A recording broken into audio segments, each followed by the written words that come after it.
depois dos agradecimentos, eu começaria por dizer, no dia 26 de janeiro de 2015, um dia após a vitória eleitoral do Siriza nas legislativas antecipadas que decorreram na Grécia, o spot da rádio do partido continuava a emitir os mesmos acordes da Internacional ao som de um piano. Um som com o qual muitos gregos já estavam familiarizados, mas que assumia um novo significado após o partido da esquerda radical, na sua precisa designação, ter ficado a apenas 2 deputados da maioria absoluta e se preparar para o assalto ao poder. Entrava-se num terreno desconhecido. Estaria a Grécia a caminho de um novo género de socialismo alternativo em pleno século XXI, liderada por uma jovem vanguarda que iria confirmar que outro mundo é possível, impulsionar um vento revolucionário que iria percorrer o continente e inspirar outros povos da periferia europeia. Para as gerações da Grécia envolvidas na resistência à ditadura dos Corneios entre 67 e 74 e que se tinha acomodado com o regresso da democracia, mas optado por regressar ao ativismo político na sequência da crise da dívida a partir de 2009-2010, foi um momento exaltante. Como foi para a maioria dos jovens, 60% estatisticamente desempregados e que tinham estado na primeira linha da contestação social dos intensos confrontos com a polícia reiniciados em dezembro de 2008. Esperávamos por este momento desde 1944, foi dito no dia da vitória. Para os homens e mulheres que se identificavam com a esquerda grega, com o penoso e contraditório percurso da esquerda grega, vivia-se uma espécie de revolução. Não um assalto ao Palácio de Inverno, justificado em 7 de novembro de 17, que era, então, apenas uma arma dos privilegiados. Daí toda a legitimidade do poder aos soviéticos. Agora, nesta Europa do século XXI, seria o sufrágio universal a determinar as alterações políticas, económicas e sociais, motivadas pelo amplo movimento de massas dos indignados. Desses 99% que estavam a ser despojados de quase tudo, pelo 1% que continuava a acumular quase tudo. Um movimento de transformação social liderado por uma alternativa política que por fim se sobrepunha às esquerdas tradicionais, representadas pelos partidos socialistas ou sociais-democratas e comunistas.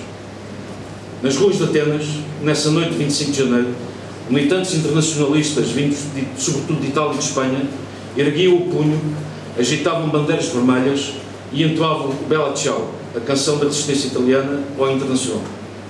Depois, no dia seguinte, veio o confronto com a realidade. Os novos líderes da Grécia, esses rapazes sem gravata e de formação marxista, tinham um sonho: terminar com a presença da Troika e dos seus programas de austeridade, tinham provocado uma crise humana no país, com o seu exército de pobres, desempregados, sem abrigo, com as restrições aos serviços de saúde básicos, com o ataque às conquistas sociais penosamente alcançadas pelos assalariados durante décadas de combates. Sabiam que a crise financeira se tinha transformado em crise das dívidas soberanas, pesando particularmente na dívida pública, e diziam que não se poderia aceitar mais sacrifícios em nome do euro, um projeto disfuncional. Renegociação da dívida pública, mais investimento público com eletricidade, medicina e transportes gratuitos para os setores mais necessitados, ajuda alimentar para as 300 mil famílias que viviam abaixo do limiar da pobreza, redução dos impostos sobre os combustíveis, aumento dos salários, em particular do salário mínimo, renacionalização das empresas, caso da companhia aérea Olympic Airlines, reabertura da rádio e televisão pública ERT, que tinha sido fechada pelo antigo governo, criação de um novo banco de desenvolvimento sob controle estatal. Estas algumas das medidas prometidas. Poucas conseguiram, entretanto, ser concretizadas. O Siriza ambicionava ainda alterar o funcionamento desigual da União Europeia e da zona euro, através da democratização de instituições cada vez mais distantes e estranhas ao cidadão comum, fomentando uma primavera dos povos e a união dos povos do Sul, para contrariar, como dizia então Alexis Tsipras, a ditadura económica europeia imposta pelos poderosos. Aconteceu o que se sabe, ou o que se começa a saber. De finais de janeiro a inícios de julho de 2015, um alucinante, mas também apaixonante confronto político-ideológico entre os ministros militantes anti-austeritários, que fizeram questão de se confrontar diretamente com os representantes máximos dos credores, prescindindo dos funcionários da Troika, que muitas vezes enviavam as ordens por e-mail. Tsipras, Varoufakis, Tsakalotos versus Merkel, Schäuble, Dijsselbloem. Um desgastante embate que quase mobilizou durante meses seguidos todos os meios mediáticos que, com mais ou menos pudor, se debruçavam sobre a Nova Grécia. Mas a Grécia estava só. A animosidade atingiu o clímax em finais de junho, quando terminou o prolongamento por 4 meses do programa acordado em fevereiro e que já tinha implicado cedências de Atenas, em particular no setor bancário. Mas a Grécia continuava a não receber um cêntimo desde agosto de 2014 e o cerco apertava-se, enquanto permaneciam os rumores sobre um eventual plano B, congeminado por Atenas e que tentaria minimizar o impacto de uma eventual saída do euro.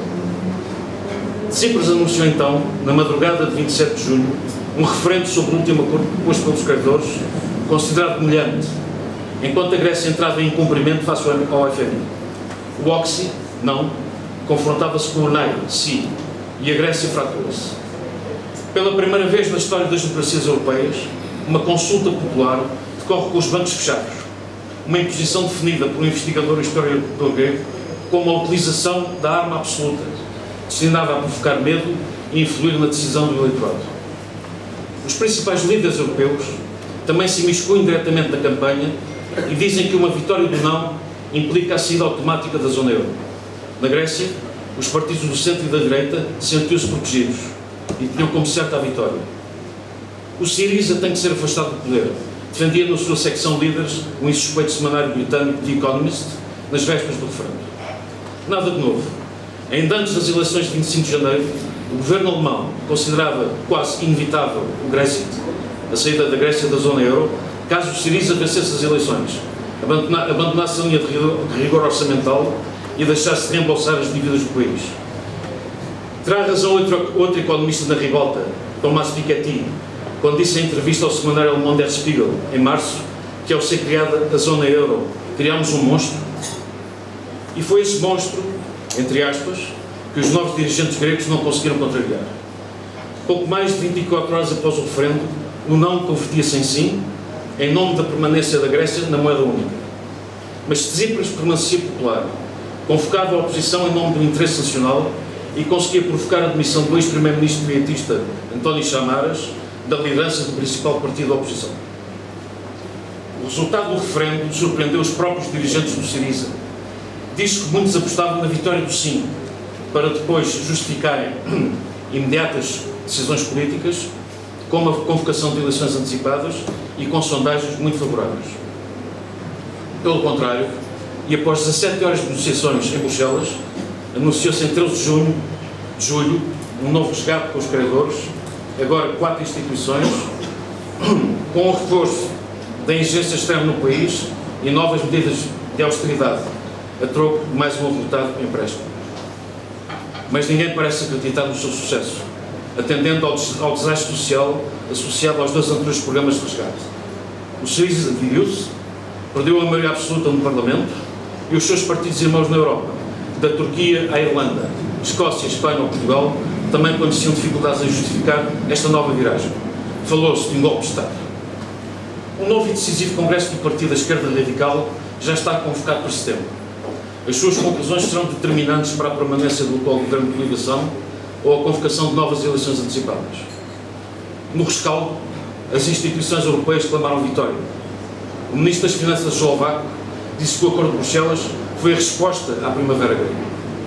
E o Presidente do Conselho Europeu, Donald Tusk, interpretava o acordo como uma forma de impedir o contágio político, motivado pela crise grega, que, nas suas palavras, forneceu nova energia a grupos políticos da esquerda e de direita, criando uma atmosfera revolucionária a que a Europa não assistia desde 1968. Mas as instituições europeias também não serão imunes deste processo e deste confronto. Neste aspecto, há um antes e um depois da cimeira do Eurogrupo de 12 e 13 de julho. A imagem da Alemanha, em particular, saiu penalizada. A Europa confrontou-se consigo própria e deu-se mal com a experiência. A Grécia pode ter sido humilhada, mas a elite europeia, que controla as instituições, também se ressentiu.